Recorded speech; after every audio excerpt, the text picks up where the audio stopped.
کیا آپ جانتے ہیں کہ انسان کی سب سے بڑی آزمائش کیا ہے؟ غربت یا اچانک مل جانے والی بے حساب دولت۔ آج ہم آپ کو بنی اسرائیل کے ان 3 انسانوں کا سچا اور عبرتناک واقعہ سنائیں گے جن کی وفاداری اور شکر گزاری کو خود اللہ پاک نے آزمایا اور پھر 2 انسانوں کو ایسا انجام ہوا کہ روح کانپ اٹھی۔ بسم اللہ الرحمن الرحیم۔ پرانے وقتوں کا ذکر ہے کہ ایک بستی میں 3 غریب اور معذور شخص رہتے تھے۔ ایک اندھا تھا، دوسرا گنجا جس کے سر پر بال نہیں تھے اور لوگ مذاق اڑاتے تھے، اور تیسرا کوڑی جسے جلد کی بیماری تھی۔ وہ اپنی زندگی سے بہت پریشان اور مایوس رہتے تھے۔ ایک دن اللہ پاک نے ان کا امتحان لینے کے لیے ایک فرشتے کو انسانی روپ میں بھیجا۔ فرشتے کی آمد اور فرشتوں اور نعمتوں کی بارش۔ پہلا شخص کوڑی۔ فرشتے نے اس سے پوچھا، تمہیں سب سے زیادہ کیا پسند ہے؟ اس نے کہا، خوبصورت جلد، کیونکہ لوگ مجھ سے نفرت کرتے ہیں۔ فرشتے نے ہاتھ پھیرا، وہ ٹھیک ہو گیا اور اسے ایک اونٹنی بھی دی گئی جو آگے چل کر بہت سے اونٹوں کا گلہ بن گئی۔ دوسرا شخص گنجا۔ فرشتے نے اس سے پوچھا، تمہیں کیا چاہیے؟ اس نے کہا، خوبصورت بال۔ فرشتے نے ہاتھ پھیرا، اس کے سر پر خوبصورت بال آ گئے اور اسے ایک گائے دی گئی جس سے اس کے پاس گایوں کا پورا ریوڑ بن گیا۔ تیسرا شخص اندھا۔ فرشتے نے اس سے پوچھا، تمہاری کیا خواہش ہے؟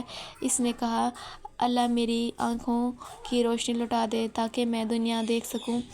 فرشتے نے ہاتھ پھیرا، اس کی بینائی واپس آ گئی اور اسے ایک بکری دی گئی جس سے اس کی بکریوں سے وادی بھر گئی۔ وقت گزرتا گیا اور یہ تینوں قریب سے علاقے کے سب سے بڑے امیر بن گئے۔ کچھ سالوں بعد وہی فرشتہ دوبارہ ایک غریب لاچار مسافر کے روپ میں بستی میں واپس آیا تاکہ ان کا شکر دیکھے۔ پہلا شخص سابقہ کوڑی کے پاس گیا اور کہا، میں ایک غریب مسافر ہوں، اللہ کے نام پر مجھے ایک اونٹ دے دو تاکہ میں اپنے گھر پہنچ سکوں۔ وہ امیر شخص مغرور ہو چکا تھا، اس نے کہا، حقوق بہت ہیں، میں کچھ نہیں دے سکتا۔ فرشتے نے کہا، کیا تم وہی کوڑی نہیں ہو؟ اس نے جھوٹ بولا، نہیں، یہ دولت تو مجھے باپ دادا سے ملی ہے۔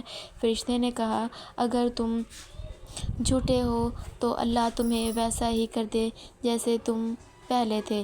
وہ فوراً دوبارہ کوڑی اور غریب ہو گیا۔ دوسرا شخص سابقہ گنجے کے پاس گیا، اس نے بھی یہی کیا، غرور دکھایا اور مسافر کو دھتکار دیا۔ فرشتہ بولا، اگر تم جھوٹے ہو تو اللہ تمہیں ویسا ہی کر دے۔ وہ بھی فوراً گنجا اور کلوپتی سے سڑک پر آ گیا۔ تیسرے شخص سابقہ اندھے کے پاس گیا، مسافر نے کہا، میں اندھا اور غریب مسافر ہوں، اللہ کے نام پر ایک بکری دے دو۔ اس نے ایک انسان کی آنکھوں میں آنسو آ گئے، وہ بولا، خدا کی قسم، میں خود اندھا تھا، اللہ نے مجھے بینائی اور یہ سب مال دیا۔ تمہارا جتنا دل چاہے بکریاں لے جاؤ اور جتنا چاہو چھوڑ دو، میں تمہیں نہیں روکوں گا۔ فرشتے نے مسافر کا روپ ختم کیا اور اصلی روپ میں آ کر مسکرا کر کہا، تم اپنا مال اپنے پاس رکھو، اللہ تم سے راضی ہو گیا ہے اور تمہارے ان دونوں ساتھیوں پر اللہ کا غضب ہوا۔ یہ کہانی سکھاتی ہے کہ نعمتیں ملنے پر غرور نہیں بلکہ شکر کرنا چاہیے، ورنہ اللہ نعمتیں چھیننے پر بھی قادر ہے۔